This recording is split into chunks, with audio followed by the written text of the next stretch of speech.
Hello and welcome to the Winners Find a Way show. I am your host, Trent Clark. Welcome to another fabulous show with the Genie, Keyen Lage. Keyen Lage. That's it. Right? Let's go. Come on, that's it. Keyen Lage. Man, Keyen's got a tough name. Irish-German name, which I love. South Dakota grad. Keyen, talk to me quickly. You study finance analyst, want to go into the professional world of finance, but man, you're a high quality football player in a Division I AA program, which only the few and the proud out of a 1AA get a chance at the NFL.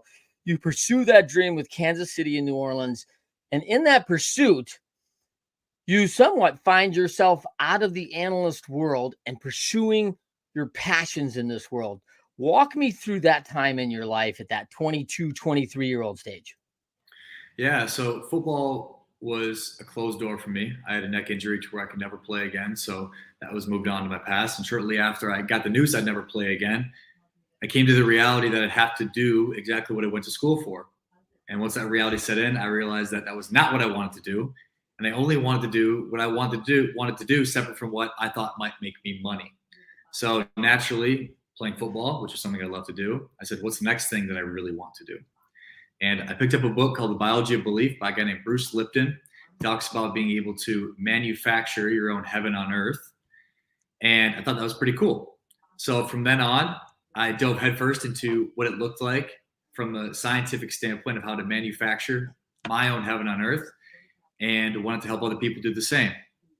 So that takes me down a path of the wild journey of the last 6 years of my life. But if you'd like to go into that, we can. Well, great. We're going to do that. Let's talk a little bit. First, tell everybody where they can find you on the Winners Find a Way show. They listen to these guests. Hey, sometimes people don't know the Genie is a household name yet, which is awesome. They will. But when they first hear about you, tell them where they can find you, Keyen. You can find me on Instagram at official Keyen, and on Facebook, Keyen Lage. If you want to check our website out, it's keyenlage.com. It's awesome. So let's talk. We're both Midwest kids. A couple of things we talked about offline was growing up in the Midwest. I remember coaching with a guy in professional sports, and he was a manager of a lot of teams, and he'd seen a lot of ball players come and go, and he was like, man, those Midwest kids, man, they always just kind of got it figured out, and I just thought, like, man, it really struck me, like, why would he say that? Like, what is it? And so as I'm kind of doing this audit of excellence, right, that's going on in the pro game and why people are being successful, and this immediately intrigues me, right? Because we have this melting pot, as you know, in the NFL. I guess everybody just comes together from every different environment of all time, right? And baseball is very international too. So now layer on languages and third world countries and all sorts of things. And we talked a little bit about growing up in the Midwest and the four seasons and the cold, and learning to work and getting humbled by not just other people, but the elements and like what you're involved in. Walk me through how you discovered that value inside you, because you living in Miami is a very different value system than South Dakota. Is that fair? That's not only fair, that's an absolute truth in every single way. But I think that's what made it so intriguing for me. I didn't know it at the time, but I think my soul was desiring to experience more than what I had experienced, and to establish a different part of myself that I didn't have the opportunity to establish while living in South Dakota. So I think the contrast actually is what drove me here, and has allowed me to capitalize on a lot of the opportunities that I've been able to due to having the background that I've had. Yeah, I think that's big. What I have found is that, as I travel around the world and coach athletes and people from all over, the Midwest values are just kind of really steady, right? Family's a big thing, and it's important, and it's grounded, and that's grounded in humility. Because the moment you're a big deal, a big brother like Keyen will, get you in your place and make sure that you're not that big of a deal yet, right? And so you got to keep. I don't think so. Okay. I don't think so. And I say I don't think so because I think one of the central things that many people in the Midwest have a difficult time doing is really seeing themselves as a big deal. I think there's a lot of very hardworking people Mm. that know how to be the underdog and know how to work very hard. But then when it comes down to being able to put themselves out there in a way where they can positively speak about themselves, they don't really do that because we're taught to not be arrogant. We're taught to not be cocky. And ultimately, Yeah. I think the absence of self promotion is where a lot of people from the Midwest can go wrong. We learn how to be very good at what we do and become very valuable. But then when it comes down to being able to speak about ourselves in that way, we can fall short. So Yeah. oftentimes, I feel like with people from the Midwest, it's more me giving them permission to be fully as they are and to express themselves fully as they are in all of their talent, in all of their excellence, and not trying to get them to chill it out, but allow them to say, hey, I'm the fucking man. I'm the best at what I do. And to not feel bad about that or feel wrong for others perceiving him or them as arrogant. Mm.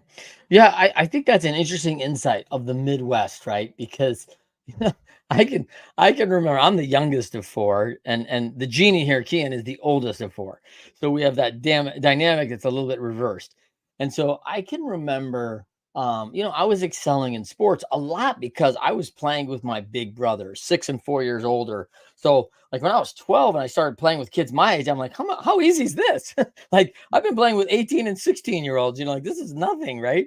And so that led to a little bit of arrogance. I think that led to me thinking like, hey, I'm kind of something. And I remember one day shooting baskets in my lawn, in my driveway, sitting out the back of my house, and my dad had a den off the back of the house. And spring and summer, he'd have the doors open and he'd hear us, chatting, which also was another little value. There was always ears in the Midwest about you want to run your mouth about something or bad language or bad intent. There was always someone listening, like, oh, dang, you heard that? Like you had to mind your P's and Q's, right? And I think I was probably being a little braggadocious of the game the night before, scored a few goals in the hockey game and blah blah blah. And man, my dad, I came in and my dad sat me down and just said, hey, listen, I heard you outside. And I said, oh yeah, Ben was over, blah blah blah. We're just shooting some hoop. And he's like, yeah, sounds like you're talking a lot about yourself. And I was like, well, I mean, we were just talking about the game. He goes, well, it sounded really braggadocious to me. He goes, I want to be clear. If you're good, you don't need to talk about yourself. Everybody will know. So I highly think and believe you should keep your mouth shut. And I was like, yes, sir. Like, I'm not going to be talking anymore, like, and so, now you paradigm shift to, you know, for me, 40 years later, right? And it's like, "Oh, hey, promote yourself and talk about yourself." And I was like, "Yeah, I learned that was bad." From the very Mhm. beginning, I learned you don't It's talk about ingrained yourself. into our DNA from that region. Yep, yep. I mean, and I think maybe part of it's the hockey thing, right, Kean? I don't know if you grew up in South Dakota playing hockey, but man, in hockey, like if you get too big for your britches, someone will set you straight in a hurry, right? Like they will level you either off your blades or they will level you with the gloves off, right? Yeah, because And here's the so thing: people in the Midwest, there's nothing else to worry about, so people worry about people. yeah. Whereas you get to the coast in these bigger cities, man, nobody cares. Right? You're running your mouth. Mm, It's like, okay, well, I have other shit I need to do. Like I have other priorities I have to focus on. Where in the yeah. Midwest, not all towns are small or cities are small, but they're generally much more based on seeing what everybody else is doing because there's just not other things to do. And so naturally, the crab in the bucket effect tends to happen because Yeah. there's not as much going on and people aren't Yeah. as focused on their own lives, so they can focus on other people's. Mm, that's interesting. That's an interesting concept. And I do think it is people driven, right? It's relationship driven from church to everything that we're doing. We're going in groups. Everyone's attached to something, which has probably even grown more since I was a kid. Key, and I don't remember like having so many opportunities for sports that kids have now, right? Like we got bowling teams, we got bass fishing teams. I'm like, holy crap! Like I don't remember seeing all that when I was a kid. There's like 3 sports and that was it, like Mhm. it's a very different deal where we've really become tribal and we go into those people we really want to be around. Yes, and there's nothing inherently wrong with this tribal essence that we hold in the Midwest. But when you're suppressing who you truly desire to be to fit in with the group, then that's an issue. I think most people in the Midwest, they'll settle for the tribe that they were put into or the people that they were surrounded with instead of understanding who they really are and being able to make a decision from there as to who they surround themselves with and what they decide to do. So there's not a lot of acceptance of diving into a deeper level of individuality amongst the people there. I think that's where people can get stuck in tribes that they're not inherently created for, which causes a lot of internal chaos. So if you can go through the process, which I would say that's what I did leaving South Dakota, moving to Miami, of deconstructing who the tribe taught me to be, who the tribe thought I should be, it allowed me to understand who I really want to be separate from who I was or who I grew up as, which then has allowed me to be able to now associate with tribes that are truly aligned with me, not just what I grew up with. Okay. So why are you called the Genie, Keyen? Because I grant people's wishes. People come to me when they have wishes or they have desires that they'd like fulfilled, and I help them get those things. Yeah. So you've been coaching now for over 5 years, been traveling the world, Zoom, that's a factor of the last 5 worlds of how we work, right? Of the last 5 years. So you've been interacting with males that are high achievers, top 5 percenters, right? And they're looking to do something that they believe they can do. They're not sure. So they call the genie and say, "Hey, I got this wish. This is what I'm going for." And you're going to help them get there. Well, yes, but initially I'll figure out if it's actually their desire or if it's their programming or their tribal desire, and that's very important to do. Most of the time, when we truly understand what we want, separate from our programming, we're able to adequately pursue it. But if we're pursuing something, not because it's what we truly want in our heart of hearts, but because it's what we've been taught to want to go after, right? If I would have went into the finance world because my dad was in that world and I just thought it was going to be good to make money, I don't know how good I would have been at it. I don't know how much drive I would have actually had to be the absolute best at it.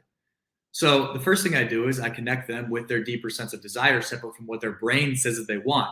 So I have to first clear everything out. I got to clear out all the programming associated with who they thought that they needed to be. And then I can help them get clear about who they really want to be.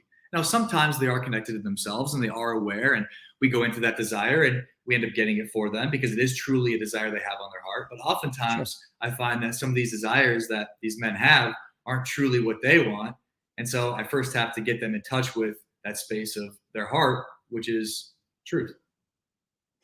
I think a lot of high achievers, um, do it because they're so gifted and everyone's programmed to do it. They saw it early that, wow, you're really talented at this. And the guy who instantly came to my mind as you talked about that was a guy named Andre Agassi, right? Longtime tennis player, one of the best in the world, top of the game for just ever, fan favorite.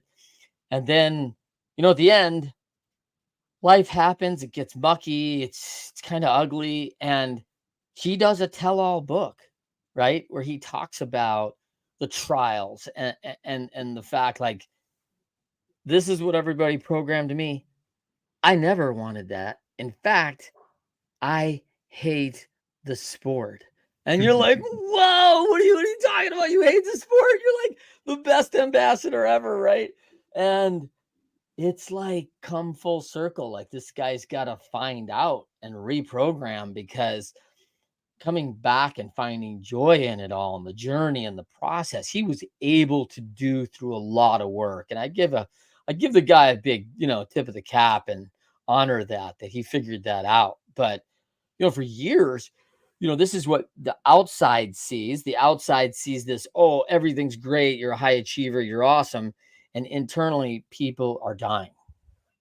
Yeah, and I think inside all high achievers, I would absolutely consider myself one, and not one that has been built, but one that was born. Nobody ever had to teach me how to work hard. Nobody ever had to push me to go after anything. I was doing push-ups when I was in second grade because I wanted to do them, and I knew it was going to get me to what I wanted. So I think I was very gifted in that regard, very young. That was more inherently built into me rather than learned. But when we know as high achievers we're capable of getting whatever we want, sometimes it can be more about getting that thing rather than being the right thing. And so it can be an incredible gift, I would say for me personally, to know that my capacity is unreal.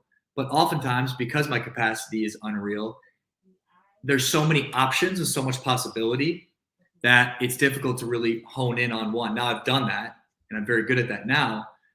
But if I don't know truly what I want, then I'll go after something, whether that be a relationship, whether that be a career that isn't really aligned to me, and I'll be really good at it, but won't really bring me the fulfillment that I want. Mm. So you could be a lot of really good at a lot of things as a high achiever, but ultimately, if it's not connected to your heart, then the fulfillment that you get from the success will not be lasting. Mm. Yeah, and this kind of brings me to like,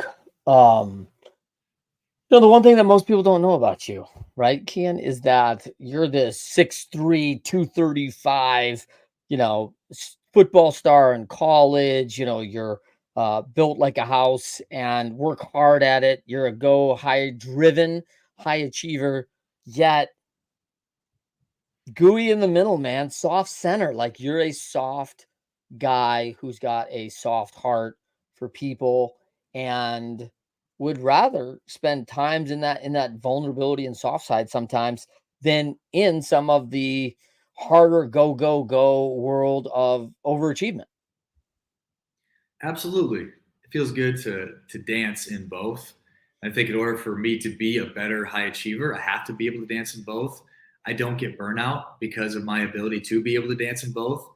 I'm very connected to my body and what I know that I need, which allows me to be have better endurance than the majority of high achievers that just run on go mode all the time, which is actually incredibly inefficient in multiple ways. But by being able to stay connected to that slower, more loving, compassionate, present part of myself, I'm able to be in tune with the 20% of the things that are actually contributing to the bottom line of my success. And so while many high achievers think they're making good headway by doing things all of the time, what they fail to realize is that 80% of the activities that they're partaking in aren't actually contributing to their bottom line. So when I'm able to stay connected to my body and what I know that I need is right for me through being able to stay connected to my heart and not up in my head of trying to solve problems all the time, that allows me to have to put in way less effort and be 5 times more efficient. Excellent. So where do you think you developed that soft center? Man, that's a great question. I don't know. I could say it's from my family. Like I said, my family dynamic is very close. I go back maybe 2, 3 times a year, but my family is and always has been incredibly supportive of me. My parents are the happiest couple that I've ever seen. They've always demonstrated a lot of love. We didn't have very much material wealth at all when I was younger, but we did have a lot of love, and that was what we leaned on to be able to get us through whatever it was. So I could contribute my family dynamic to a lot of that, and I'd like to. Yeah. So that's also one of these things that, like, now as a young adult, on your way to, some relationship, probably family, certainly something you want to repeat. Let's talk for a sec about your parents. I mean, I don't think most people have that in their lives. I don't think most people have like self-describe my parents the happiest couple I know, right? Like that's pretty impressive, like of a way to describe like parents. And I had great parents, man, and I was blessed too. And my father passed a few years ago, and my mom, after 57 years of marriage, it's like, whoa, like life's different, right? And just like that. And so that becomes so long that, do you even remember when you weren't married? It's clearly double the time of prior to that. So over 2/3 of your lifetime to this point has been in this relationship. So it's a bunch of matchup of a lot of things, right? Good and bad, and mostly good. But it's not perfect, right? Everything's not going to be ideal, as I'm sure your parents challenged when the finances aren't there. But we stay focused on what's important. I think people are missing this, Keyen. I think we've gone away from having that top line support for kids and seeing it every day. Mhm.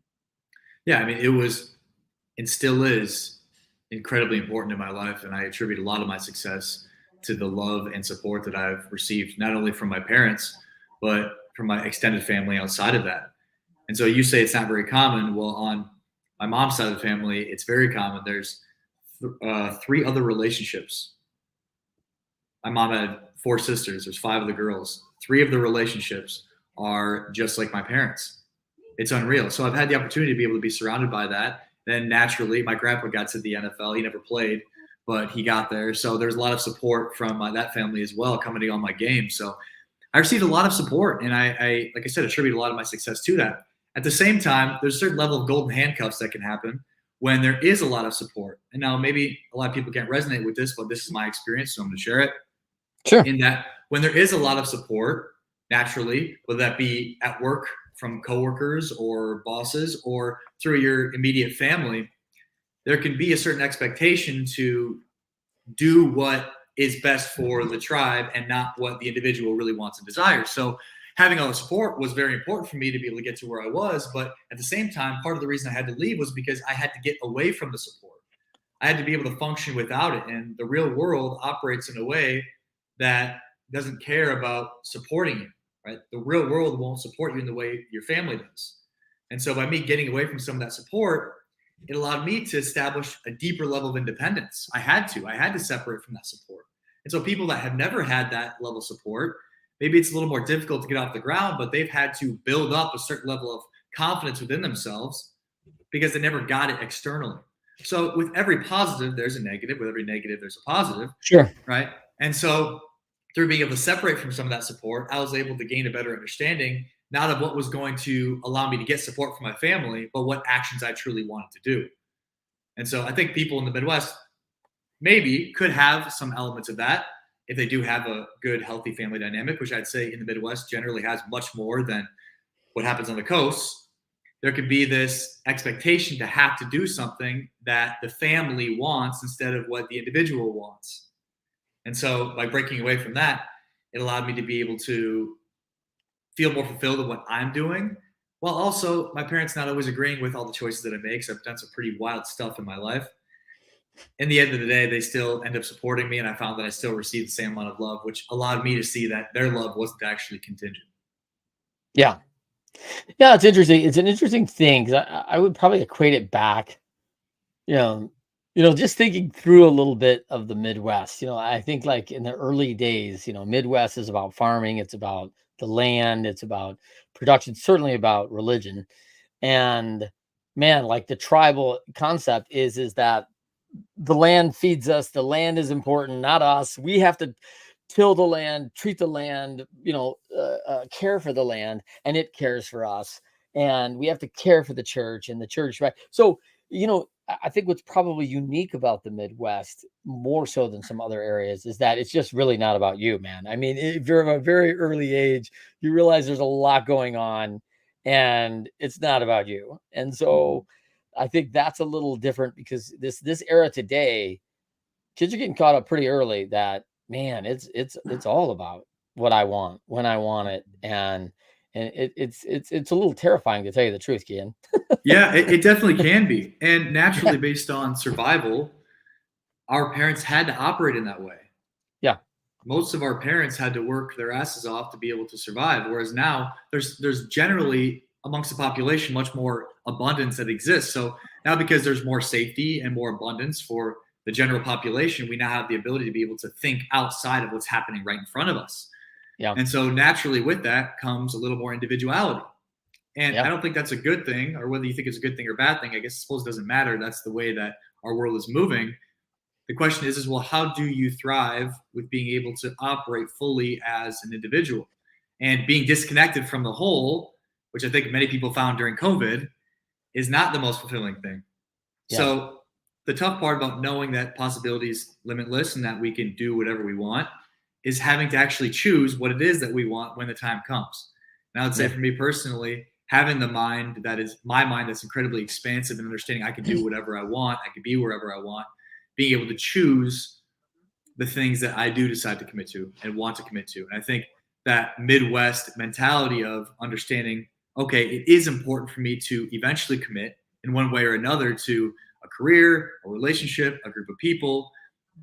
And so the end goal isn't extreme independence, but to be able to understand myself fully, to know what handcuffs I want to put on myself that will allow me to find the most fulfillment. Yeah, I think one of the challenges, as you say, is this dynamic moves to less of the group mentality and the team of survival, and the individuality moves. The system's not set up well for individuality, right? Like we have to make decisions and follow laws for the greater good. Like we make things that are um in place for the majority. It's not going to be for everybody, but if it fits the majority, we should all follow in that. And so, um, and then all of a sudden, now we have individuality who says, "I don't want to follow that," and it's like, ooh, that makes hard for a team environment, man. Like, I mean, as uh, playing defense and being a defensive captain, and hey, we're going to go in and we're going to run a 4-3 defense. And I was like, you know what? I'm not running that. Like, I'm dropping into the nickel because I feel like they may go deep, and I may just have to play center field on this thing, Keyen. So I'm not doing that. Like, it's 3rd and 1, man. Like, we're packing it up, man. Like, no, I want to do what I want to do.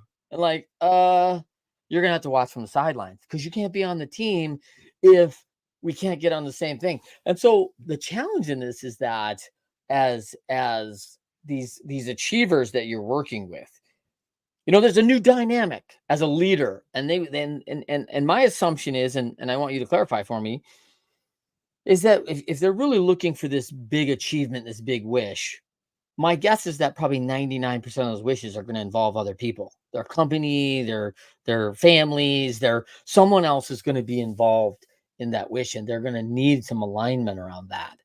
And my concern, I guess, Keyen, is how do we keep it in alignment? What's your definition of alignment? When you say keep it in alignment, what does that mean to you? Yeah.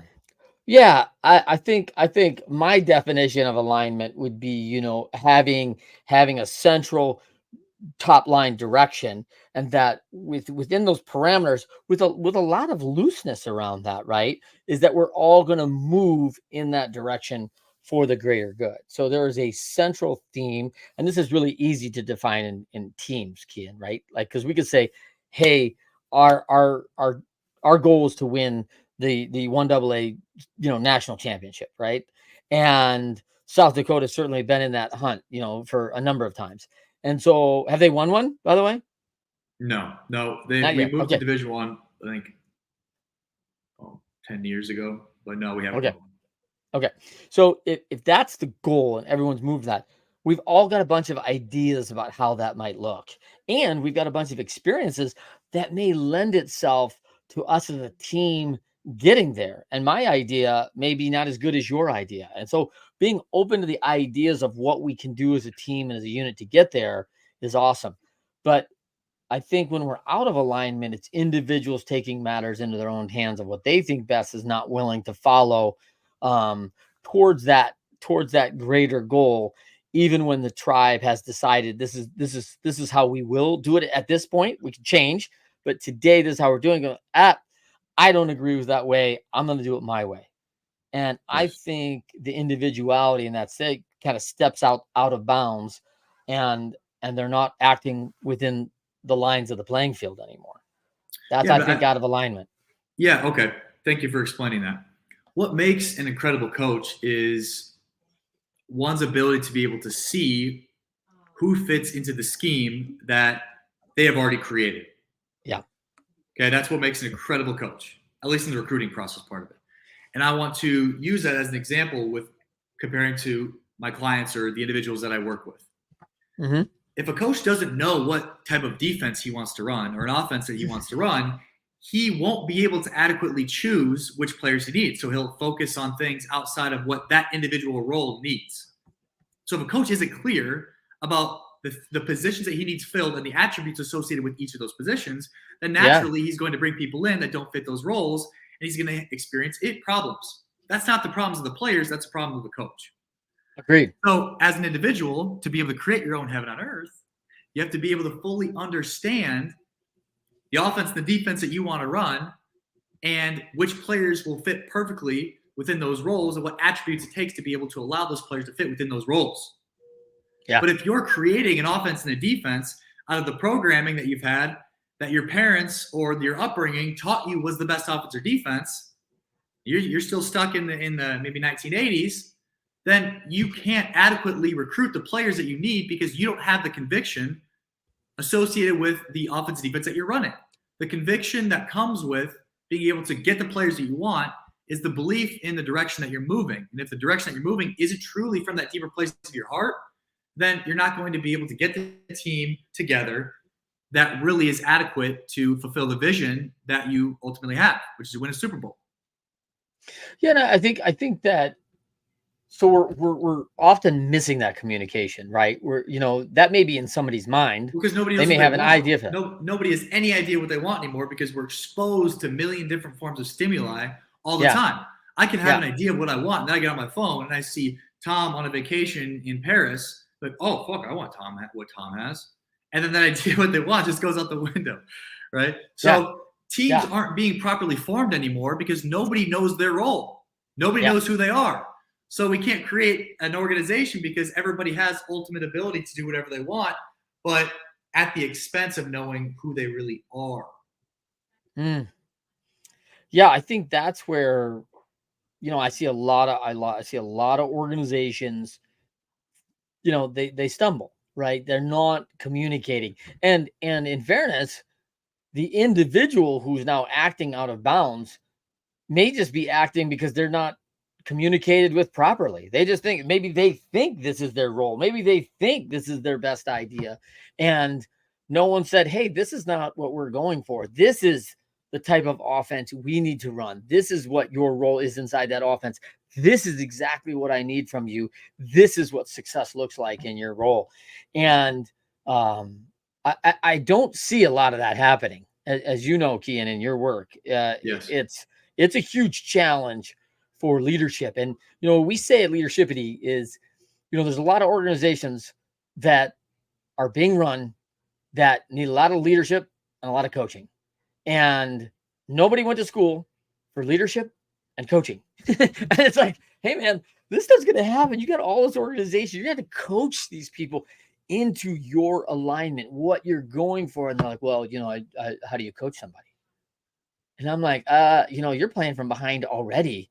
You're going to need some help like now, because if the leaders don't understand this, chaos will just prevail, right? Like this is not going to be great.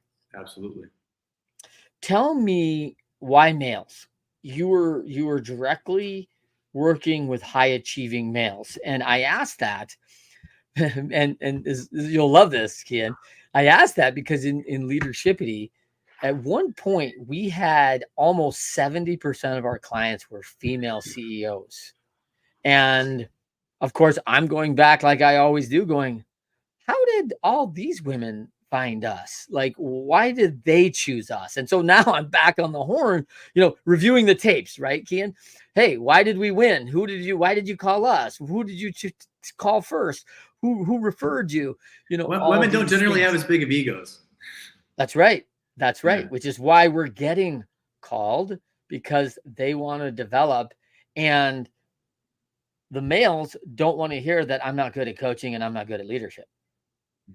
Even it may be true, but I don't want to hear it. And I'm not likely to pick up the phone and all of a sudden start doing something about it. And the women are going, hey, I want to develop not only me, but I want to develop my team members because they're more tribal. Right. And they're like, bring everybody in and let's all get the advantage of Keyen's understanding and his experience. And he's going to help us all get better. And they're very inclusive in that way, which is how I think we got to that 70% number. Yeah, naturally, for sure. And Well, I don't know if it's natural because you work with these male high achievers, and I've got a lot of them around me, right? well, no, it is natural. And I've gone through seasons where I have only worked with women as well. So I've gone through seasons where I've worked with men and women. I've gone through seasons where I've worked only with women. And so Yeah. this recent season, I would say the last 8 months, has been just men. Okay. And so you step into this focus. What's your purpose and intent of going after these male achievers and becoming their genie? I've noticed that, at least my own personal understanding of this, is that women, because of their more tribal nature, are generally followers in a relationship. If I can focus on the men who are in charge of creating a good reflection, right? A woman is naturally a reflection to a man in a relationship. Not to say she doesn't have any autonomy, but in general, a woman's behavior is reflective of the man that she's following. If I can focus on those men, then I'll indirectly be able to focus on the women. So if I can create stronger men, I do believe men are inherently to be the leaders of a society. Now I might get crushed underneath that because somebody might say, "Oh, it's a patriarchy, blah blah blah, all this." All the women that talk that way, secretly behind that, want a man that's capable of loving them and leading them in a way that God would really want them to, where the man's not taking it for granted, but fully operating as God intended him to, as the leader of that dynamic. So if I can work with the people that I believe are inherently supposed to lead and help them be able to be as optimal of leaders as possible, then as a byproduct, I'm able to influence everybody else. And if I can help these men be able to not operate fully from a place of serving whatever it is that their programming says that they should get, I can help them get beyond themselves and be able to have more empathy and understanding for what it's truly going to take to help them build the team around them that they really want and how to sustain it as well. Mm. Yeah, I think that's interesting, right? I mean, I think um going to the source of influence, and I don't people can talk about that that may feel disingenuous to women, but I'm in the entrepreneur organization. I know that over 80% of all males are CEOs and they own companies over $1 million.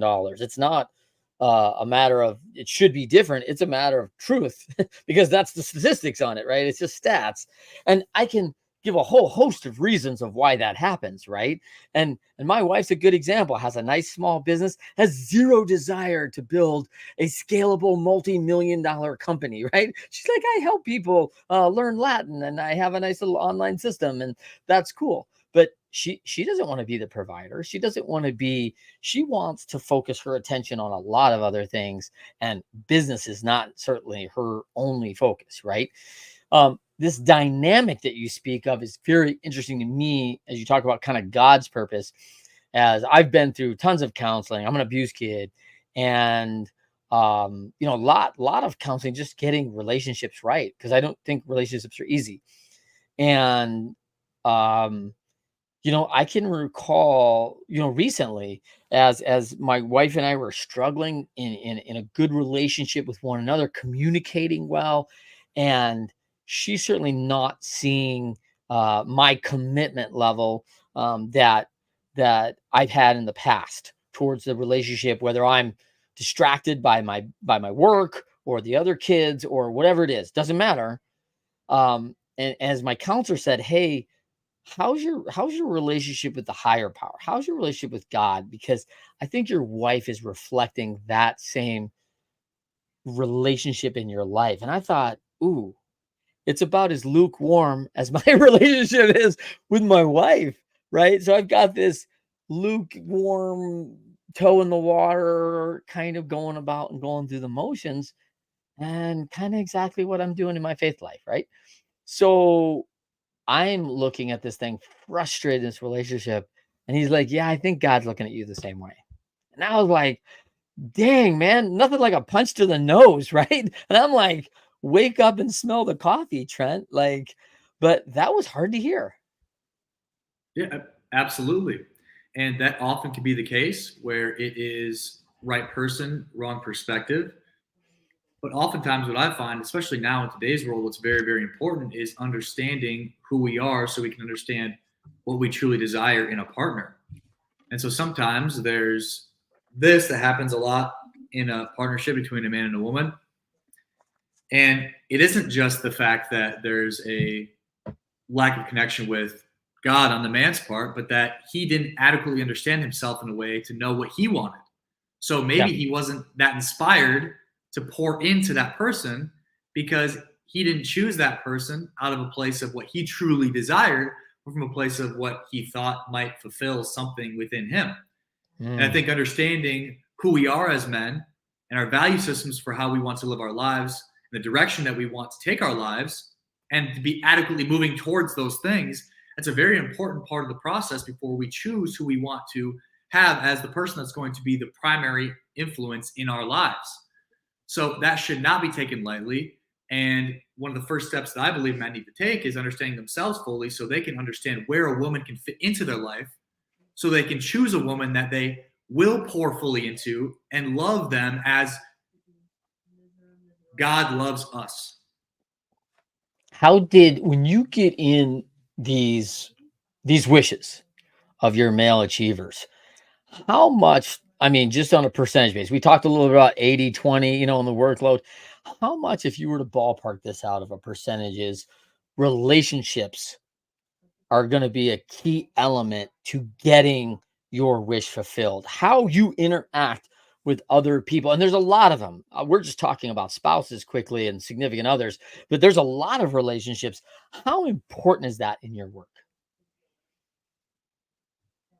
90%. And honestly, a good majority of the work that I do is through our interaction, teaching them how to have a healthy dynamic with somebody else, where it's not just a transactional experience, but where there's capacity for an authentic interaction. Now, it's not to say that there's not things that I want and there's things that they want. And naturally, we're in that container because they want what I have and I want a different form of currency back from them. Yeah. But I teach them how to be able to have genuine, authentic relationships. And I think that's something I've always been very good at, is being able to have those genuine relationships. That's never been an issue in my life. So being able to help them navigate that space through our interaction, through the way I show up and the boundaries that I set and the way that I speak to them, it allows for them to learn as a byproduct of osmosis, not only through going back and forth with me, but through the things that we talk about. When we talk about your list of clients that have come along and they're going for this thing they wish for, once you kind of really with clarity stated that we have to get really focused that they actually are moving towards what they want, because sometimes the first request isn't actually what they want. And that's the danger of like, ooh, I just went to the top of the mountain and I got it. And then I looked over and I was like, oh, I was supposed to be on that mountain over there. This is the wrong mountain. That's what I want. Like, that's a long way back down and up, right? So, and I've seen that happen a lot. I've seen that happen a lot. Yeah, it depends. Call in the helicopter and get our lift? No. They have to tumble all the way down. They can either go slowly, timidly down, or they can tumble. And when I say tumble, I'd say that's a metaphor for giving them permission to go in and experience all of the hurt, pain, guilt, shame that they've used to mask what they truly want. So oftentimes high achievers are underdogs as well.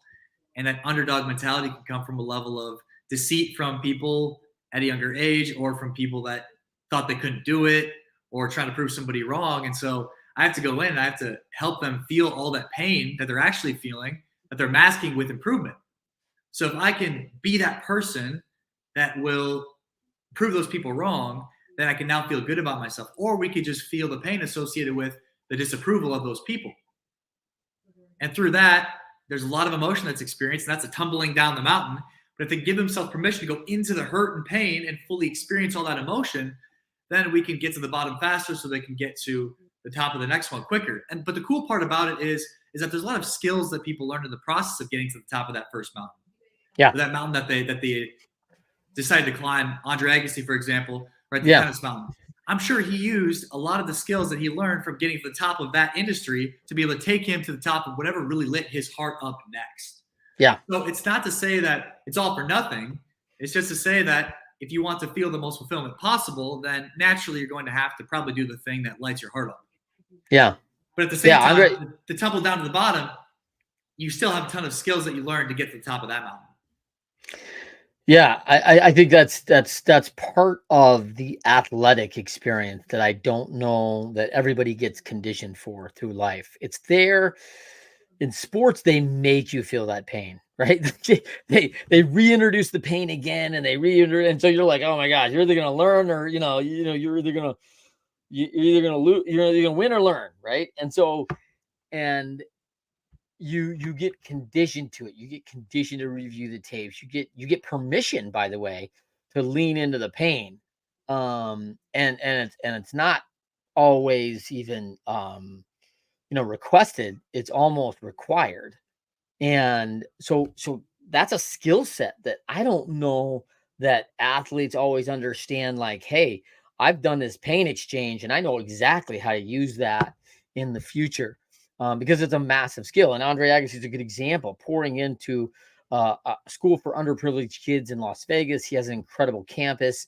What a heart for doing something for somebody else. And he's taken all those skills and those relationships and what helped him get there. And the guy's unstoppable. So let's talk quickly about um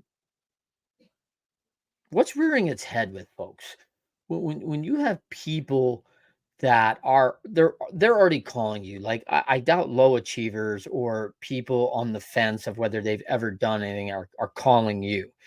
They have already had some wishes come true, and they've kind of saved this one up, right? And now they got the Genie bottle and they're like, oh, I'm gonna rub it and here we go, man. Keyen's gonna help me get there, right? And this is gonna be what I've been dreaming about. And they likely have achieved some things, but what do you see are maybe one or two things that's consistently rearing its head that are roadblocks or hurdles on the way to their achievement that you're just seeing regularly with these men? Well, there's levels to everything, and there's certain operating systems that come at each level. And if you try to use certain mental models of thinking to get to a level you've never been to, then naturally you're going to have issues with being able to plow through the ceiling. So I want to make it more about the practical rather than very deep, and that what got you here won't get you there. That's a very common phrase. Yeah. And so it's not as much that they're completely messing everything up. A lot of the guys that get to me, they've had some level of understanding of who they are and what they want. But their issue is that they're trying to be the same person or do the same things that got them to where they are to get them to the next level. And so, like any life cycle of a business, you can use the underdog mentality to be able to get yourself to float. But then the mentality that comes with being able to build on top of a solid foundation is very different. And then once you've developed a business that's thriving and doing well, being able to sustain it and thrive even more is a different operating system. And so really it's more about being able to help them get very clear about where they are in their process and where they want to be, and be able to bridge the gap between the operating system mentally that they're currently using and shifting it into a different operating system that ultimately allows them to get what they want. So it's 1 to 2 degree shifts that I help them do that aren't life changing, but ultimately in the long run, you're at a 1 degree shift ends up being quite a bit different than where they were. Yeah, I love that. There's an analogy that if you take off in a plane in LA and you're 1 degree off going to New York, you land in DC. So, like, that's a long way from New York City.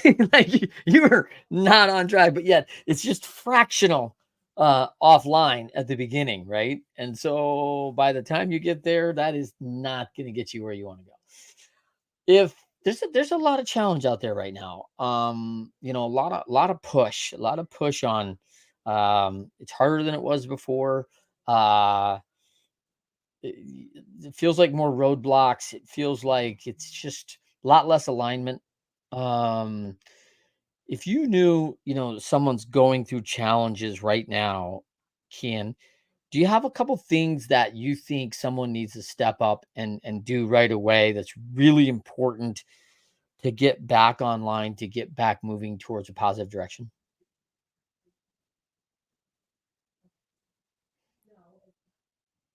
If you're someone that's constantly consuming content, which oftentimes are the people that come to me, so I'll speak to those people. They're people that are very driven to become the best version of themselves. So naturally, they're consuming content all the time and in different ways of how they can improve themselves or be better. I would tell those people to stop consuming content for an extended period of time. I'd say stop it. Mm. Get really clear about who you are when you're not consuming information. Because it's very easy to take on the thoughts and opinions of other people when people are very good at speaking that you're consuming information from. And so if you can get away from the consumption of content, you can get more clear about what you want. And in today's world, it's a superpower. People that are able to separate themselves from the collective cloud that's operating in front of us are the people that are able to thrive because they're able to actually understand what they want. Whereas most people are running around like squirrels, going from one thing to another because the local influencer that they follow tells them that they should want that. Okay. So if you can get really quiet in regards to the inputs that are coming in on you for a week or two, that will help you get much more clear about what it is that you want. And during that time, I'd recommend doing a lot of journaling and speaking out your thoughts into a recording. But that's what I would say right now in today's world is those that are willing to separate from the pack or the influences that are being imposed upon them are the ones that are able to have more conviction in who they are, what they want, because they're able to actually get clear about that because they create the space for it. Love that.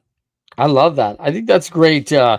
That's great advice. And from a guy, I really appreciate that personally. I mean, there's a lot of news out there, man. A lot of different Unreal. noise. Unreal how much noise now.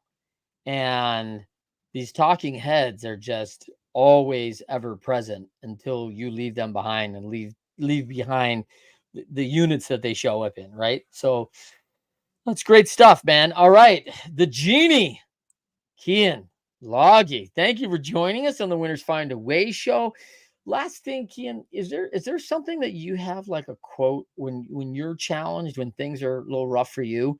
Do you have something in your life that you read, something that levels you, that kind of gets you back on center point and gets you moving back on that line? Yeah, there's two things that I do. The first thing is when I'm feeling out of alignment with myself is oftentimes it's because I'm avoiding a certain emotion. Mm-hmm. So what I do is I give myself permission to just sit. And I'm like, oh, I'm really out of whack right now. Oh, I feel like things aren't moving in the right direction. Oh, I feel like things aren't flowing. I'll just sit. And oftentimes there's an emotion that comes up that I have been avoiding. So if I give myself permission to go into the emotion, I will literally get into bed and I'll spend an hour just intentionally letting myself experience that emotion. It's phenomenal. I'm a big badass that is very successful. And at the same time, I understand the benefit associated with allowing myself to feel what I'm actually experiencing. Because if I can feel it, then I can move on from it. Then I stop doing things that are associated with trying to get away from the feeling, which is oftentimes what a lot of men do. So I'll go into the feeling and let myself experience it. I'll cry. I'll be angry. I'll let myself be unconditionally expressive in that space. And then normally that reveals a certain level of clarity as the gunk is cleared, as I allow myself to experience that emotion.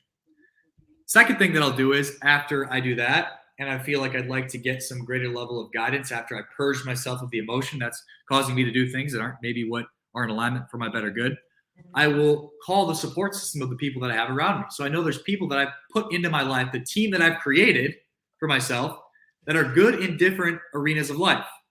And so depending on whatever it is I feel like I'm not in alignment with or not able to understand, I will reach out to those people and be vulnerable in where I'm at and what I would like from them. So I have an ability to be able to be acutely aware of the issue that I have after I allow myself to experience the emotion and what I need as a byproduct. And then normally those people are able to give me, those men are able to give me the practical understanding I need to be able to move on from it. Or if it's not those men, it's me going out of my way to research like a madman to be able to understand more about what I'm not understanding in my life. So Love it. yeah, I had the third one, which is giving myself permission to go all the way in on putting my pride aside and learning from other people until I get it right. Okay. Yeah, I think that's something that, I've heard this come up a lot with some of my folks and high achievers, is that that's come up more times than I expected, actually, on What else? 2024 goals, is give myself permission and humbly check my ego at the door to learn from other people. And I think they're recognizing that it's my ego that's kind of stuck, right? It's like, hey, I've done some things and here I come in to give some answers, some solutions, and maybe I got to start learning more from other people and not be the first solution provider. And Yeah. Well, it's so very I think, inefficient. It's so yeah, inefficient. Like that's how yeah, I look at it. Like operating in that way is just incredibly inefficient. If you want to continue to get better or feel the way that you feel and the successes that you had, you have to operate in this way. So it's just very unintelligent actually to operate in that way. But that doesn't mean I can't at the same time say I'm the best coach in the world. I can confidently say I am the best in the world at what I do and be open to becoming better. I think that's what yeah, the sweet spot is. I think most yeah, people come from one end of the spectrum or the other. They either come from a way of, we'll say, the coasts, right? The Miami, Los Angeles mentality of, well, I'm the shit. It doesn't matter how valuable I actually am. I am valuable just because I say I am. They could probably learn how to be able to embody a little bit more of the value-based operating, learning how to become valuable, not just present themselves as being that. And the Midwest mentality, coming full circle, which is, let me just get really valuable and be incredibly humble. And now I need to learn how to be able to speak about myself in a way that's true. And so I think I'm a beautiful combination of both. I can sit here and say, I truly believe I'm the best in the world at what I do. And also, as we get off this call, be willing to be wrong about something that I've spoken about. yeah, yeah. It's all right. It's a dance. Yeah, it is a little bit, right? All right. So for everybody else, Keyen, thank you so much for joining us today. I mean, so fun on the Winners Find a Way show, always to talk in depth about these challenging things, and thankful for Keyen his time. Keyen was a last minute replacement, so very super thankful that he could jump on and move schedules around to get the Genie on, because that's not easy. So we all got blessed today. And for everybody, tune in Winners Find a Way show every Friday, 12:30 p.m. Eastern, 9:30 a.m. Pacific, live, LinkedIn, YouTube, and Facebook, and then on all your major podcasting networks. So check us out. And until next time, winners do find a way. And I am looking to being unconditionally expressive. I thought that was pretty great, man. Unconditionally expressive. I'm going to find that in myself as I look for my emotion. So cool. Thanks, everybody. Join us next time. Thanks, Trent.